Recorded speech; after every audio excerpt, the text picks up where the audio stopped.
daawadaha sharafta leh ma aaminsan tahay mase isleedahay way jiraan magaalooyin ka horreeyay dhalashadii Nabi Ciise calayhi salaam? Haday jawaabtaadu tahay haa, fadlan ila daawo muuqaalkan oo aan idinku soo gudbin doono 10 magaalo ee ugu faca weyn dunida aynu joogno.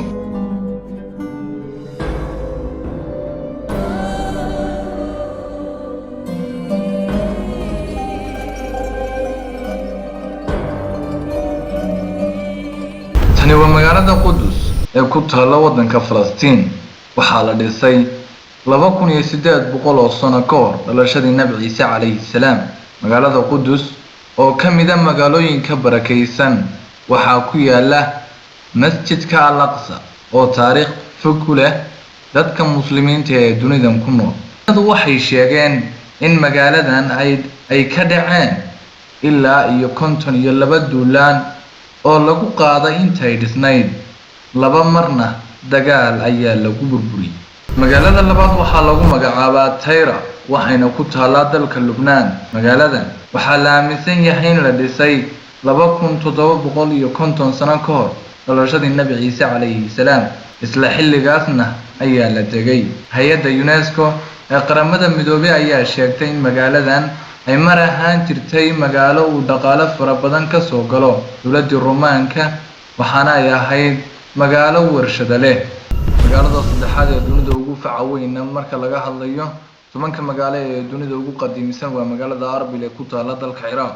magaalada Arbil oo waqooyiga Ciraaq ku taalla waxaa la dhisay 2300 sano ka hor dhalashadii Nabi Ciise calayhi salaam. magaaladan waxaa ka talin jiray dowlado kala duwan oo gobolka soo maray, waana magaalo muhiim u ah ganacsiga marka loo eego ganacsiga gobolka. magaalada Arbil dadka juqraafi ahaan ku takhasusay waxay sheegaan inay tahay magaalo leh cimilo aad u wanaagsan, waxaana ay heerka badda ka sareysaa 26 mitir.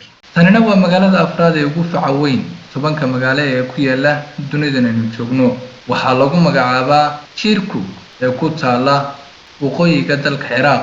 magaaladan oo qiyaastii 150 mayl dhanka waqooyi ka jirta caasimadda dalka Ciraaq ee Baghdad, waxaa la dhisay oo la degay 2200 sano ka hor dhalashadii Nabi Ciise calayhi salaam. magaaladan oo dhulka ugu muhiimsan ku taalla waxay muddo sanado ah xarun u ahayd dowladdii la oran jiray Assyria. dadkuna waxayba sheegaan in magaaladan ay hadda dhisan tahay muddo ka badan 5000 oo sano. magaalada shanaad ee dunidan ugu faca weyn waxaa lagu magacaabaa Balkhi, waxayna ku taallaa dalka Afghanistan. waxaa la aasaasay 1500 sano ka hor dhalashadii Nabi Ciise.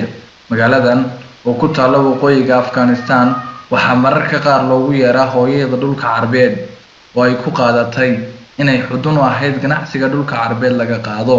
Greegii hore waxay magaaladan u yaqaaneen magaca Bakri.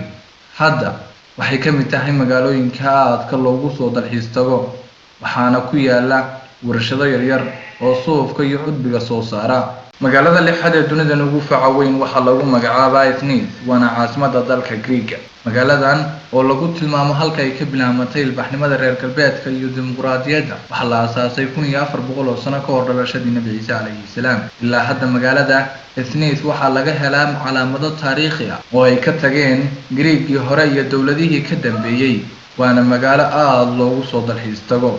kaalinta toddobaad ee magaalooyinka ugu faca weyn dunidan aynu joogno waxaa ku jirta magaalada Larnaca ee ku taalla jasiiradda Cyprus. magaaladan oo ah magaalo xeebeed waxaa la degay 1400 sano ka hor dhalashadii Nabi Ciise calayhi salaam.